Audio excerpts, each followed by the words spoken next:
રાજ્યમાં H1N1 મુદ્દે આરોગ્ય મંત્રી પ્રફુલ પાનસેરિયાએ પ્રતિક્રિયા આપી છે। સ્વાઇન ફ્લૂ મામલે રાજ્ય સરકારે સંપૂર્ણ ધ્યાન છે। તમામ સિવિલ સુપ્રિન્ટેન્ડન્ટ સાથે વિડીયો કોન્ફરન્સથી બેઠક યોજાઈ। તમામ હોસ્પિટલમાં દવાઓનો પૂરતો જથ્થો રાખવા માટે પણ સૂચના અપાઈ છે। રાજકોટ અને અમદાવાદમાં 2 પોઝિટિવ કેસ અને 18 શંકાસ્પદ કેસ નોંધાયા છે। શંકાસ્પદ કેસ હોય એવા કેસમાં ખૂબ બારીકાઈથી તપાસ કરવામાં આવી રહી છે। H1N1 સ્વાઇન ફ્લૂ જ્યારે ખાસ કરીને દિલ્હીમાં વગેરે વધુ કેસો છે ત્યારે અહીંયા 2 કેસો અને બીજા કાલના 2 એટલે 4 જેટલા H1N1ના કેસો છે। ત્યારે કાલે જ અમારી મહત્વપૂર્ણ મીટિંગ થઈ ચૂકી છે।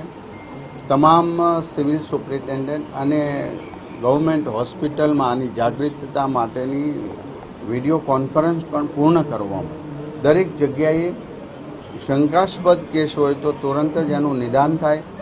અને હવે જ્યારે સ્વાઇન ફ્લૂ એક સમય એવો હતો જેનો ઈલાજ ન હતો, નવું હતું અને ડૉક્ટરો પણ એમાં સંશોધન કરી નહોતા, એટલા માટે એનો મૃત્યુઆંક હતો। પરંતુ આજે સંપૂર્ણપણે કંટ્રોલમાં છે, કોઈ ગભરાવાની પણ જરૂર નથી।